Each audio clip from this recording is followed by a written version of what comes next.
Monday morning, 8:12 a.m., and I'm standing in my yard watching a yellow bulldozer push through the brush line like it owns the place. The blade drops, and suddenly my brand new acreage is being scraped flat. Down on the cul-de-sac, the HOA board members are lined up, actually clapping like this is a ribbon-cutting ceremony.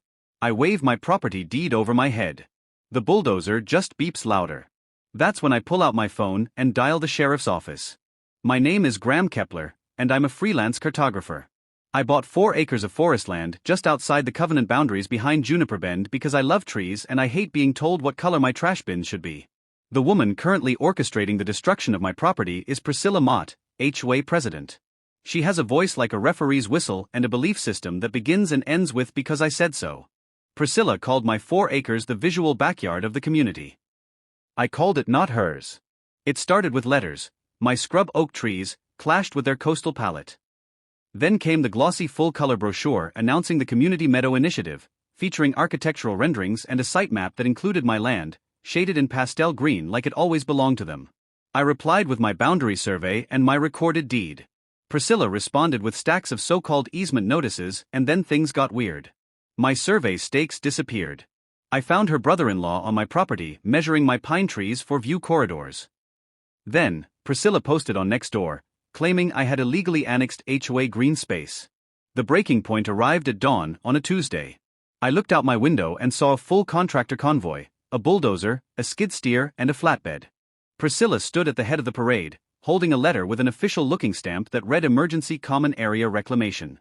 The seal featured a clip art eagle, which should have been my first clue about its legitimacy. Before I could grab my shoes, the bulldozer fired up and started scraping a drainage swale directly through my posted buffer zone. I ran out in my socks, property boundaries pulled up on my phone, and stepped directly in front of the blade. Priscilla immediately started yelling that I was a squatter on community land. Then, she pulled out her own phone, dialed 911, and told the dispatcher there was an aggressive trespasser obstructing community maintenance. While she narrated the scene, I made 2 calls of my own. The first was to the county sheriff's office. The second was to environmental management. I attached photos showing their trench already bleeding sediment toward a creek that runs along my eastern boundary. That creek, I knew as a cartographer, was on the county's sensitive watershed map. Within 20 minutes, 2 sheriff's deputies arrived, followed by a county code enforcement officer, and like a cherry on top, a state environmental compliance inspector. I handed over my deed, my professional survey, and a time-stamped video clip showing Priscilla pulling up my corner stake the previous night using a pair of salad tongs. The contractor foreman, now realizing he'd been lied to, admitted Priscilla had hired him using the pastel brochure as authorization. The sergeant turned to Priscilla and asked very slowly if she had a court order or recorded easement. Priscilla produced the clip art eagle letter and her laminated HOA badge. The deputy made a hand signal and all engines went silent. The code enforcement officer slapped a stop work notice on the bulldozer blade. The state environmental inspector then began writing citations. Unauthorized land disturbance, sediment control violation, unpermitted grading across a property boundary. He explained in detail how disturbing soil within 50 feet of a protected waterway could result in fines up to $10,000 per violation. Then the sheriff informed Priscilla that submitting a forged emergency reclamation order and using it to justify calling 911 qualified as filing a false instrument under state law. Furthermore, her 911 call constituted a false police report. The sergeant pulled out handcuffs. Priscilla Mott, HOA president, got a matching set of silver bracelets and a ride to the county administration building. 1 month later, Priscilla Mott stood in district court.